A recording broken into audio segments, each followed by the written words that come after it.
मेरी उम्र 18 साल की है। मेरे पड़ोस में एक 22 साल का लड़का रहने को आया। वह दिन रात अपने घर के पास बैठकर मुझे खिड़की से घूरा करता था। मुझे तो घर से बाहर निकलने में भी डर लगने लगा। एक रात बैल्कनी से कोई शख्स मेरे घर के अंदर आया और मेरा मुंह दबा दिया। यह वही लड़का था। उसने कुछ ऐसा किया, मेरे पैरों तले जमीन खिसक गई। लेकिन जब राज सामने आया, मेरी रूह कांप उठी।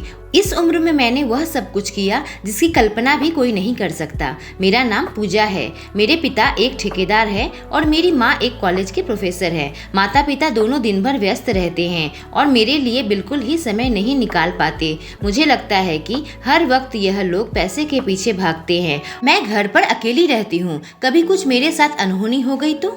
मेरे पड़ोस में एक शख्स रहने आया। करीब 22 साल का लड़का लगता था। देखने में तो काफी हैंडसम था, पर मैंने उस पर कभी ध्यान नहीं दिया। मैं अपनी पढ़ाई में लगी हुई थी। मैंने देखा जब भी मैं पढ़ाई करने जाती हूँ वह मेरा पीछा करता है। शुरू में मुझे लगा कि वह भी कहीं जा रहा होगा, पर धीरे धीरे मुझे लगा कि वह मेरा पीछा करता है। मैंने अपनी सहेली किरण से यह बात बताई तो वो कही, अरे यह लड़का तो बहुत ही हैंडसम है, लगता है तुझे पसंद करता है। तुझे पसंद नहीं है तो बता, मैं उससे बात करती हूँ। मैंने कहा, मैं इसे कभी कोई काम धंधा करते हुए नहीं देखा। जब देखो मेरा पीछा ही करता रहता है। अजीब पागल लड़का है। जब मेरी कॉलेज की छुट्टियाँ शुरू हुई, वह घर के सामने बैठा रहता था और खिड़की से मुझे देखा करता था।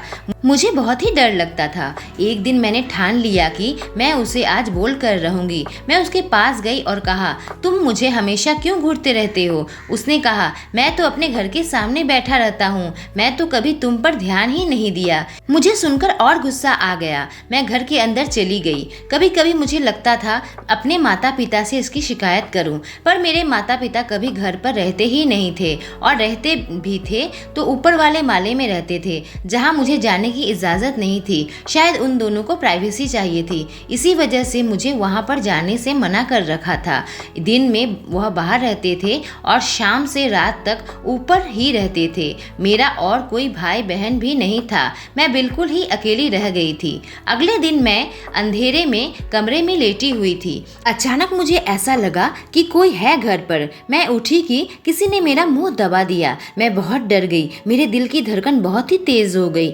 आखिर मेरे कमरे के अंदर कौन घुस आया और मुझसे क्या चाहता है? जब मैंने पीछे मुड़कर देखा तो यह वही लड़का था। उसने मेरा मुंह दबा रखा था तो मैं कुछ बोल भी नहीं पा रही थी। उसने अपना मुंह मेरे कानों के सामने लाकर कहा, घबराओ मत, मैं तुम्हें कुछ नहीं करूंगा। उसके बाद उसने मुझे कुछ ऐसा कहा जिसे सुनकर मेरे पैरों तले जमीन निकल गई। मेरे सिर पर आसमान टूट पड़ा। वह झूठ बोल रहा था। मुझे विश्वास ही नहीं हो रहा था। मेरे आंखों से आंसू आ गए। उसने मुझे छोड़ दिया। मैं उसकी ओर मुड़ी और उसे मारने लगी। उधर मैं रो भी रही थी। उसने मुझे अपनी बाहों में ले लिया और कहा, शांत हो जाओ, मैंने तुम्हें जो कहा बस तुम वही करो। उसने कुछ देर तक मुझे अपनी बाहों में भर कर रखा और मुझे यह पराया अब अपना लगने लगा। मेरे माता पिता से कभी भी मुझे वह सुकून नहीं मिला जो इस अनजान आदमी की बाहों में मुझे मिल रहा था। वह वहां से जाने लगा। मैंने कहा, तुम यहीं रुक जाओ, अब से तुम जब चाहे मेरे कमरे में आ सकते हो। बस तुमने अभी जो मुझे राज बताई,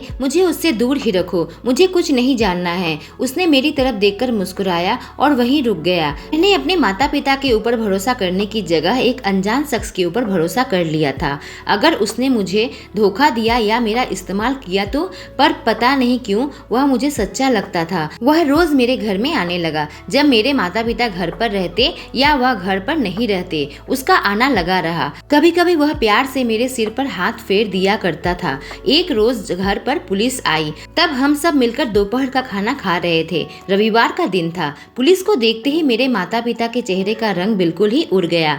पुलिस ने कहा, हम आपको गिरफ्तार करते हैं। आप जो गैर कानूनी ड्रग्स का बिजनेस चलाते हैं, उसके सारे सबूत हमें मिल चुके हैं। पुलिस उनको गिरफ्तार करके ले गई। घर पर रेड मारा। हमारे घर से ढेर सारा कोकिंग बरामद हुआ। दरअसल वह अनजान लड़का नारकोटिक्स विभाग से था। जब वह मेरे घर पर आया तो उसने मेरे माँ बाप का राज मुझे बताया। सुनकर तो मुझे यह बात यकीन ही नहीं आ रहा था। मेरे पिता ड्रग्स का धंधा करते हैं और मेरी माँ कॉलेज में वही ड्रग्स सप्लाई करती थी।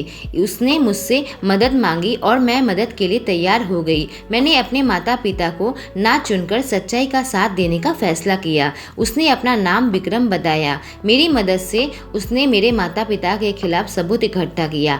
माँ बाप हमारे सबसे प्यारे जरूर होते हैं, पर इसका मतलब यह नहीं कि किसी जुर्म में भी हम उनका साथ दें। सच्चाई का साथ देना हर नागरिक का कर्तव्य है।